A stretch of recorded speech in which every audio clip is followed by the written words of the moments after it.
Assalamualaikum warahmatullahi wabarakatuh. Nama saya Wan Rizky Anrawansa, NPM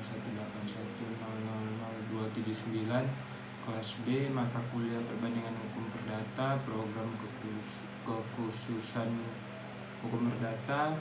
Dosennya Bu Tuti Rastuti, SHMH. Kali ini saya akan menyampaikan PPT singkat saya dari jurnal saya yang berjudul Ketidakabsahan Suatu Perjanjian Jual Beli Tanah dalam Keadaan Cacat Hukum. Masuk latar belakang. Menurut Budi Arsono, ada dua cara dalam peralihan hak atas tanah, yaitu pertama, beralih. Beralih menunjuk pada berpindahnya hak atas tanah kepada pihak lain karena pemegang haknya meninggal dunia. Peralihan hak atas tanah ini terjadi karena hukum, artinya dengan meninggalnya pemegang hak atas tanah, maka ahli warisnya memperoleh tanah tersebut. Kedua, dialihkan. Dialihkan itu berpindahnya hak atas tanah kepada pihak lain karena suatu perbuatan hukum yang disengaja dilakukan dengan tujuan agar pihak lain tersebut dapat memperoleh hak itu. Adapun perbuatan hukum yang dimaksud ialah jual beli, hibah atau wasiat tukar menukar atau pemberian dengan wasiat. Perjanjian jual beli agar tidak menimbulkan cacat hukum dalam suatu perjanjian jual beli maka harus memenuhi syarat-syarat sahnya perjanjian yang diatur dalam pasal 1320 KUH Perdata. Perihal tentang jual beli tentunya berkaitan erat dengan syarat sahnya suatu perjanjian. Dalam sebuah perjanjian, maka pihak-pihak yang mengangkat janji memiliki kewajiban yang sama dalam mewujudkan prestasi yang telah diperjanjikan. Dalam syarat sah perjanjian di atas terdapat syarat subjektif dan objektif. Yang dimaksud syarat subjektif adalah sepakat mereka yang mengikatkan dirinya dan kecakapan untuk membuat suatu perikatan. Sedangkan yang dimaksud syarat objektif adalah suatu hal tertentu dan suatu sebab yang halal. Syarat subjektif dari perjanjian adalah kecakapan untuk membuat suatu perikatan. Kecakapan tersebut yaitu telah genap berusia 21 tahun sementara berdasar pada pasal 330 Kitab Undang-Undang Hukum Perdata bahwa belum dewasa adalah mereka yang belum mencapai genap 21 tahun dan tidak lebih dahulu telah kawin. Berdasarkan latar belakang di atas, maka saya sebagai penulis ingin membahas lebih dalam mengenai permasalahan tersebut dalam karya tulis ilmiah berbentuk jurnal dengan judul Ketidakabsahan Suatu Perjanjian Jual Beli Tanah dalam Keadaan Cacat Hukum. Selanjutnya langsung saja ke hasil penelitian. Menurut Nugraha, cacat hukum dapat diartikan suatu perjanjian, kebijakan atau prosedur yang tidak sesuai dengan hukum yang berlaku, sehingga dikatakan cacat secara hukum. Suatu perjanjian dapat dikatakan cacat sebagai hukum apabila perjanjian tersebut dibuat dengan paksaan, kekeliruan, penipuan, dan penyalahgunaan keadaan. Cacat hukum dapat dibedakan menjadi 3 kelompok, yaitu paksaan, kesesatan, dan penipuan. Dalam perkembangannya lebih lanjut, kita mengenal bentuk cacat hukum yang lain, yaitu kehendak yang muncul karena adanya penyalahgunaan keadaan. Yang pertama, paksaan. Paksaan merupakan keadaan seseorang agar tidak berbuat bebas sesuai dengan kehendaknya sendiri, akan tetapi kehendak bebasnya dibatasi oleh orang lain. Kitab Undang-Undang Hukum Perdata dalam pasal 1323, 1324, 1325, 1326, 1327 mengatur tentang paksaan yang berhubungan dengan perjanjian. Untuk bunyinya kalian bisa cek di jurnal saya nanti atau di Kitab Undang-Undang Hukum Perdata. Selanjutnya yang kedua, penipuan. Menurut Nugraha, penipuan dapat ditemui dalam pasal 1328 Kitab Undang Hukum Perdata yang menyatakan bahwa penipuan merupakan suatu alasan untuk membatalkan perjanjian bila penipuan yang dipakai oleh salah satu pihak adalah sedemikian rupa sehingga nyata bahwa pihak yang lain tidak akan mengajukan perjanjian itu tanpa adanya tipu muslihat. Selanjutnya langsung saja ke hasil penelitian. Menurut Nugraha, cacat hukum dapat diartikan suatu perjanjian, kebijakan atau prosedur yang tidak sesuai dengan hukum yang berlaku, sehingga dikatakan cacat secara hukum. Suatu perjanjian dapat dikatakan cacat sebagai hukum apabila perjanjian tersebut dibuat dengan paksaan, kekeliruan, penipuan, dan penyalahgunaan keadaan. Cacat hukum dapat dibedakan menjadi 3 kelompok, yaitu paksaan, kesesatan, dan penipuan. Dalam perkembangannya lebih lanjut, kita mengenal bentuk cacat hukum yang lain, yaitu kehendak yang muncul karena adanya penyalahgunaan keadaan. Yang pertama, paksaan.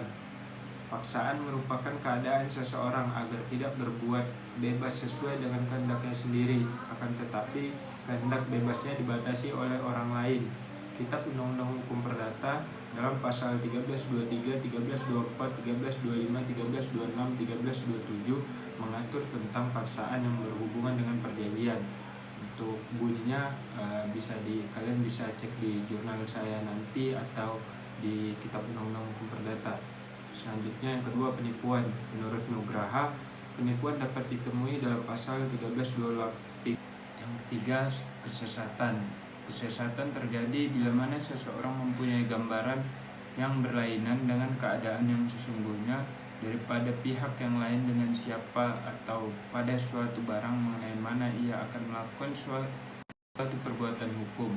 Kesesatan merupakan salah satu dari 4 yang menyebabkan perjanjian itu cacat hukum. Tapi dalam pasal 1322 Kitab Undang-Undang Hukum Perdata yang menyatakan bahwa kesesatan tidak mengakibatkan perjanjian itu dibuat oleh masing-masing pihak itu batal apabila mengenai objeknya atau error in substantia atau barangnya.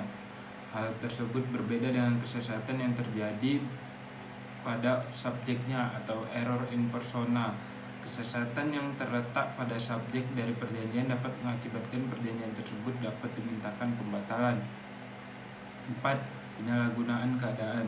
Penyalahgunaan keadaan ada ketika pihak yang melakukan suatu perbuatan atau membuat perjanjian dengan cara di bawah paksaan atau pengaruh teror yang ekstrim atau ancaman atau paksaan penahanan jangka pendek. Akibat hukumnya dalam suatu perjanjian yang terdapat cacat hukum, kali ini pembahasannya perjanjian merupakan perbuatan hukum yang dapat menimbulkan akibat hukum, sebagaimana perjanjian itu dibuat secara sah dengan memenuhi setiap unsur pasal 1320 Kitab Undang-Undang Hukum Perdata, maka perjanjian itu berlaku sebagai undang-undang bagi mereka yang membuatnya. Hal tersebut didasarkan pada pasal 1338 Kitab Undang-Undang Hukum Perdata. Syarat-syarat dari pasal 1320 Kitab Undang-Undang Hukum Perdata tersebut memiliki akibat hukum yang berbeda apabila tidak terpenuhi dalam pembuatan perjanjian. Suatu perjanjian yang dibuat apabila tidak memenuhi syarat subjektif dari unsur pasal 1320 Kitab Undang-Undang Hukum Perdata mempunyai akibat hukum, yaitu voidable. Salah satu pihak dalam perjanjian yang dibuat dapat memintakan pembatalan itu.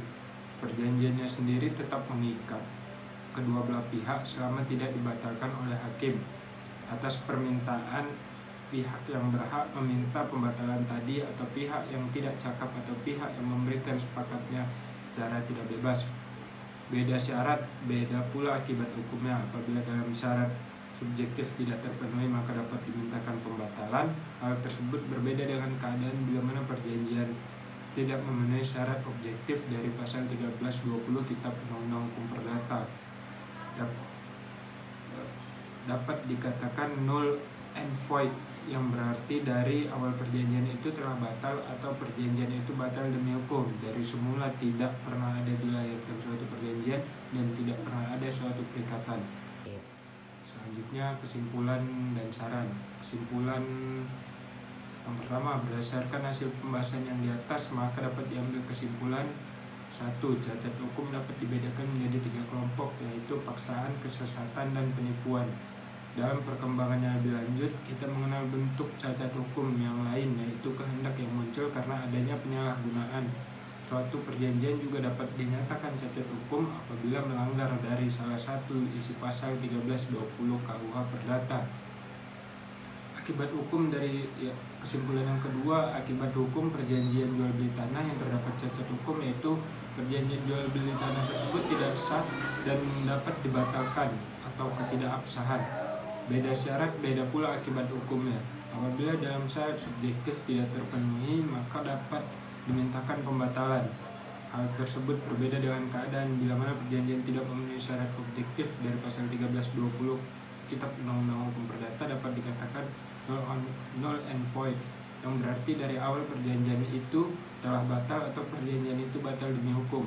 Dari semula tidak pernah ada dilahirkan suatu perjanjian dan tidak pernah ada suatu perikatan. Sama saja jika dilihat dari 3 penyebab cacat hukum, tergantung dari penyebabnya apa. Bila melanggar dari syarat subjektif dan objektif sama seperti di atas, maka dapat dibatalkan atau batal demi hukum. Selanjutnya, saran dari saya sebagai penulis, sebaiknya setiap orang yang ingin membuat suatu perjanjian jual beli agar lebih berhati-hati dan bertanya apabila tidak tahu sesuatu dalam perjanjiannya. Apabila terdapat paksaan di bawah tekanan dan sebagainya, laporkan saja sehingga tidak ada lagi terjadi perjanjian cacat hukum. Terima kasih atas perhatiannya. Mohon maaf jika ada kekurangan maupun kesalahan. Untuk lebih lengkapnya kalian bisa baca di jurnal yang saya buat ya. Sekian dari saya. Assalamualaikum warahmatullahi wabarakatuh.